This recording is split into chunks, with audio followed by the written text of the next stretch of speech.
Hesukristo.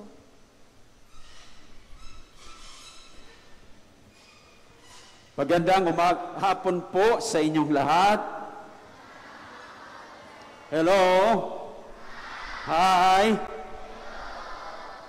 So may mga pagkakataon na tayo ay sinabihan ng mabigat na pananalita.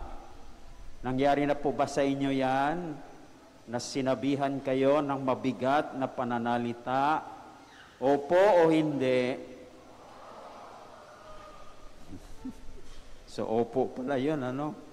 Mayroon palang nagsasabi sa inyo ng mga mabigat na pananalita. So, gayon din, may mga mabibigat na pananalita mula sa Panginoon. At ito ang ating natunghayan sa mga pagbasa ngayong ika-21 linggo sa karaniwang panahon. O, tingnan natin sa unang pagbasa mula sa aling libro ang unang pagbasa sa aklat ni Josue. Mayroon po bang mabigat na pananalita sa pagbasang ito? Mayroon. O kanino ipinasabi ng Panginoon ang mabigat na pananalita? Kanino? Kay Josue. Kanino sinabi? Sa lahat ng lipi ng bayang Israel. So sa maiksing salita sa bayang Israel. So ano yung mabigat na pananalita na pinasabi ng Panginoon? Ang maglingkod sa Panginoon at talikuran ang mga Diyosan o maglingkod sa mga Diyos-Diyosan at talikuran ang Panginoon. O anong naging reaksyon ng bayang Israel? Tumalikod ba sila sa Panginoon? Hindi, dahil sabi ni Josue, anong sabi ni Josue? Ako at ang aking angkan ay maglilingkod sa Panginoon. Gayon din, ang bayang Israel, sabi nila, wala kaming balak na tatalikuran ang Panginoon. Kami rin ay maglilingkod sa Panginoon. Kaya sa unang pagbasa, sa mabigat na pananalita ng Panginoon, walang tumalikod sa Kanya. Amen ba yun? O sa mabuting balita o ebanghelyo, ayon kanino? Ayon kay San Juan. Mayroon po bang mabigat na pananalita mula sa Panginoon? Wala po. Ang ating matutunghayan dyan ay yung reaksyon na lamang.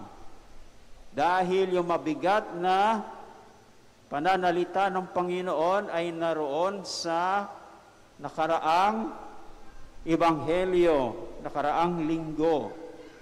Ano yung pananalita na yon na parang hindi matanggap ng mga Hudyo?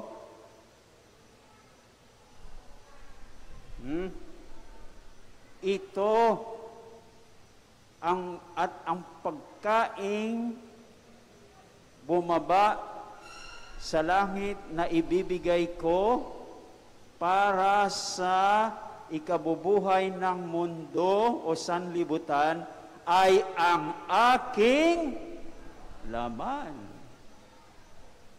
Nagkaroon ng reaksyon doon. Anong reaksyon? Paano maibibigay ng taong ito ang kanyang laman para kanin natin. So natuon ang kanilang pansin sa sinabi ng Panginoon na kanyang laman. Hindi nila nakita na ibibigay pala ni Lord ang kanyang laman sa anyo ng pagkain.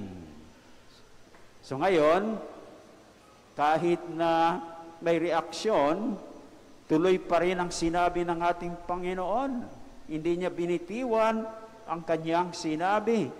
Lalo niyang dinagdagan, hindi lang laman, pati yung dugo. Hindi po ba? Sinabi niya, ang aking laman ay tunay na pagkain, ang aking dugo ay tunay na inumin. Nako, dito na.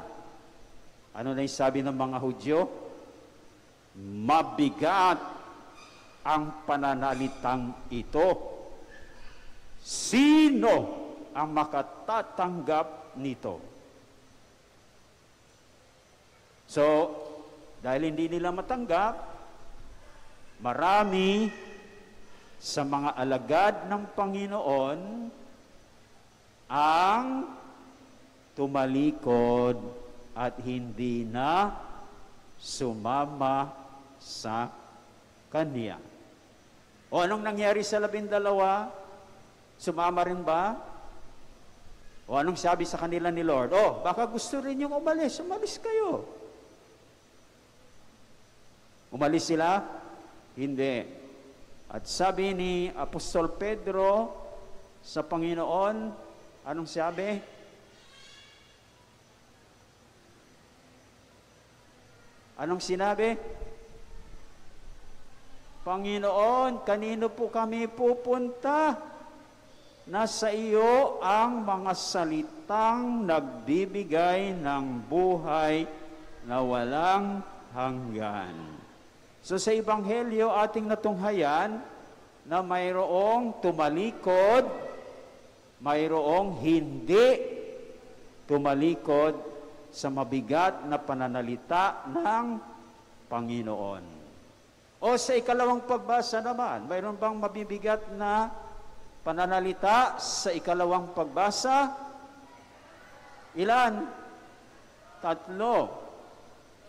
Una, pasakop.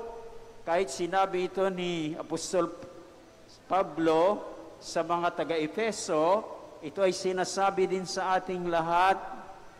Ang una, sabi ninyo, pasakop kayo sa isa't isa, tanda ng inyong paggalang kay Kristo. Ang pasakop ba, magaan lang ba yon o mabigat? Gusto ba niyo maging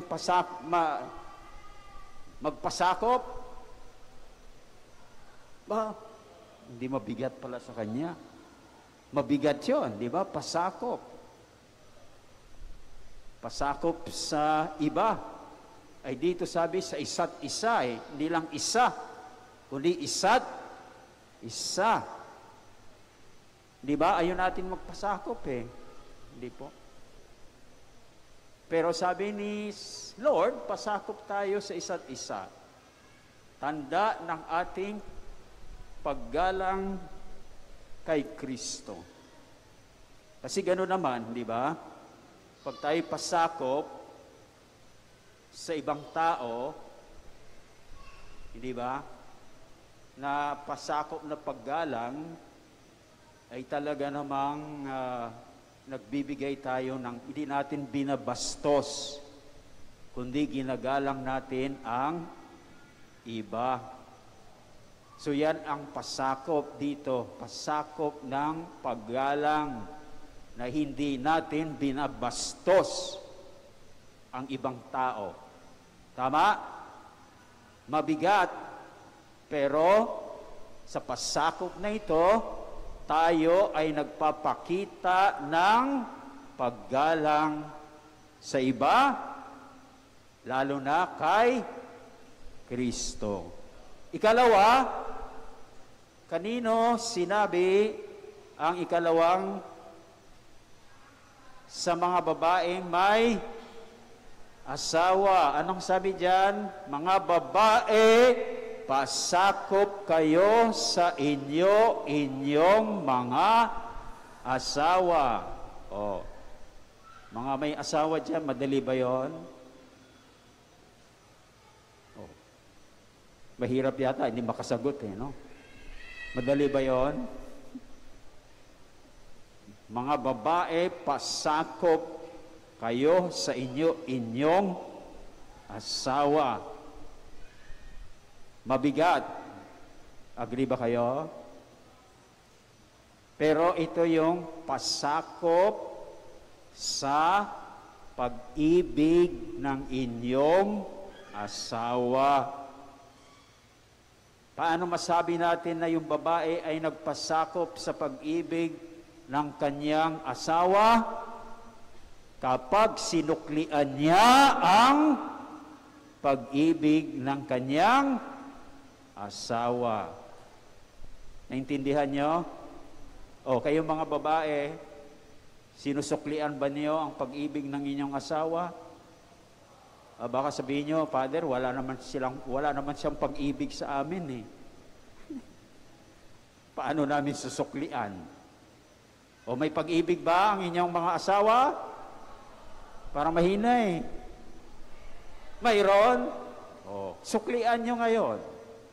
Mahirap, pero kayo ay nagpapakita ng inyong pag-ibig sa inyong asawa na dapat ninyong gagawin. Tama ba ako?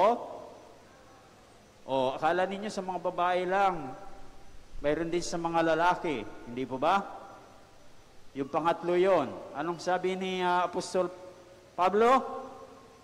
Mga lalaki, ibigin ninyo ang inyong asawa gaya ng pag-ibig ni Kristo sa simbahan. Ano yung pag-ibig ni Kristo sa simbahan? Pag-ibig na handa niyang ialay ang kanyang buhay sa kanyang minamahal. O sino bang may asawa dyan? Pakitaas ang kamay. Yung mga mister. O, kaya ba niyong pag-ibig na ito na sinasabi ni Lord?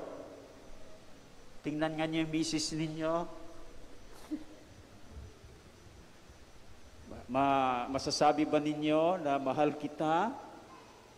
Ihanda akong ialay yung buhay ko para sa iyo? Walang sagot. Kaya ba? Kaya? Oh, yan. Mas mabigat yon, di po ba?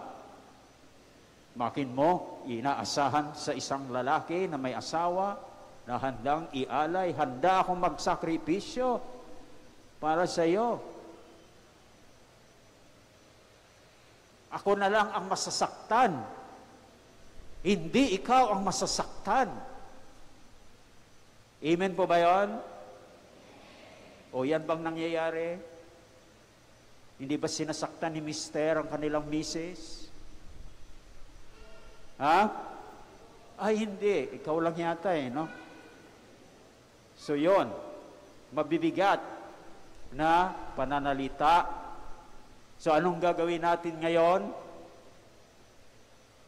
Tularan ba natin yung mga maraming Hudyo sa Ebanghelyo? Opo, hindi. Bakit? Bakit? Huwag nating tularan yung mga maraming alagad ng Panginoon dahil sila ay tumalikod sa Panginoon. O tutularan ba natin si Josue at yung mga Israelita? Bakit? Hindi sila tumalikod sa Panginoon. At yung mga, tularan ba natin yung 12 apostol? Opo, hindi. So, higit sa lahat, Tularan natin si Apostol Pedro na ang sabi, Panginoon, saan kami pupunta?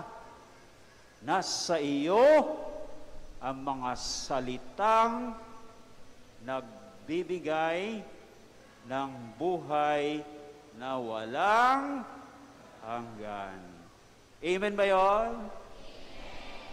So tularan ninyo si Apostol Pedro.